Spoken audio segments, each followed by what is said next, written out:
હવામાન વિભાગની આગાહી બાદ તાપી જિલ્લામાં સતત વરસાદ વરસી રહ્યો છે, જેને પગલે નદી નાળાઓમાં નવા નીર આવ્યા છે।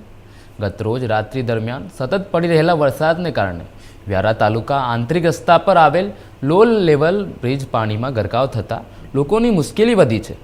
વ્યારા તાલુકાના ચીચબારડી અને લખાલી ગામને જોડતા લો લેવલ બ્રિજ દર વર્ષની માફક આ વર્ષે પણ પાણીમાં ગરકાવ થઈ ગયો છે, જેને પગલે આ સાથે જોડાયેલા 5થી વધુ ગામો લખાલી, ચીચબરડી, રાણી આંબા, ડોગી આંબા, ભૂરીવેલ ગામોના લોકોનો મુખ્ય મથક વ્યારા ખાતેનો સંપર્ક તૂટી ગયો છે, જેની હાલાકી વિદ્યાર્થીઓ અને નોકરિયાત વર્ગના લોકો ભોગવી રહ્યા છે।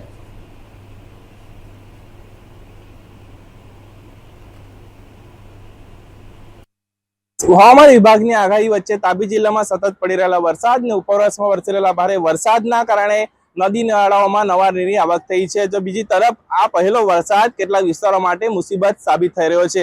આપને સીધા દ્રશ્ય બતાવીશ કે આ વ્યારા તાલુકાના ચીચબરડીથી લખાલી જતો માર્ગ છે, જે આ માર્ગ 7થી વધુ ગામોને જોડે છે, પરંતુ આ માર્ગ પર આવેલા લો લેવલ કોઝવે પાણી ફરી વળતા 7થી વધુ ગામો સંપર્ક વિહોણા થયા છે। સીધા દ્રશ્ય બતાવીશ કે સામે પાર જે વિદ્યાર્થીઓ છે, ગ્રામજનો છે, જે નોકરી ધંધા કામ અર્થે જાય છે, ખેતરે જાય છે, વિદ્યાર્થીઓ શાળા જાય છે, પરંતુ આ માર્ગની અવરજવર બંધ થતા તે પણ અટવાયા છે અને 7થી વધુ ગામની અવરજવર અટકી પડી છે, જેના કારણે લોકો ભારે હાલ મુશ્કેલીનો સામનો કરી રહ્યા છે। આ પહેલા વરસાદમાં આ રીતની સ્થિતિ સર્જાઈ છે, ત્યારે અહીંના સ્થાનિક લોકોની વર્ષોથી માંગ રહી છે કે આ લો લેવલ કોઝવેની હાઈટ વધારવામાં આવે, પુલની હાઈટ છે એ ઊંચી કરવામાં આવે, પરંતુ તંત્રના કાન ઉઘાડતા નથી, જેના કારણે સ્થાનિક લોકોએ મુશ્કેલીનો સામનો કરવો પડી રહ્યો છે।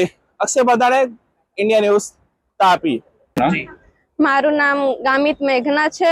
હું 11મા ધોરણમાં અભ્યાસ કરતી છું। મારી સ્કૂલ ત્યાં સામે છે। અમે અહીંયા દર વર્ષે વધારે પાણી ભરાઈ જાય છે, તો સ્કૂલે જવામાં તકલીફ પડે છે અને ફરીને જાય તો અમને બહુ જ વાર લાગે। આ બ્રિજ ઊંચો થઈ જાય તો અમને સ્કૂલે જવામાં સારું પડે। પાણી ભરાઈ જાય તો કેટલી તકલીફ, કેટલા દિવસ સ્કૂલ નથી જઈ શકતા? પાણી જ્યાં સુધી નહીં ઓસરે ત્યાં સુધી અમને સ્કૂલે જવામાં તકલીફ પડે। કેટલા કિલોમીટર ફરીને જવું પડે છે?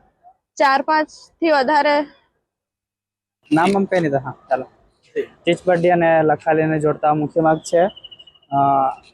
દર વર્ષે આ સેમ પ્રોબ્લેમ અહીંયાના લોકો ફેસ કરે છે અને બીજો અલ્ટરનેટિવ રસ્તો છે, પણ એ વધારે ફરીને જવું પડે છે। અહીંયા પીએચસી આવેલું છે અને આ જ ગામના લોકો દૂધ ડેરી ફરીને જવું પડે છે। કેટલા ગામોને અસર થઈ છે આનાથી 6-7 ગામને અસર થાય છે। વડપડા, રાણીઆંબા, ચીચબરડી, પછી ભૂરીવેલ ને એવા ડોંગિયાંબા સુધીના દર વર્ષે પાણી સમસ્યા સર્જાય? હા, સેમ છે। રજૂઆત કરી છે? હા, મંજૂર થઈ ગયો છે આ રસ્તો, એ વાત મળી છે। હવે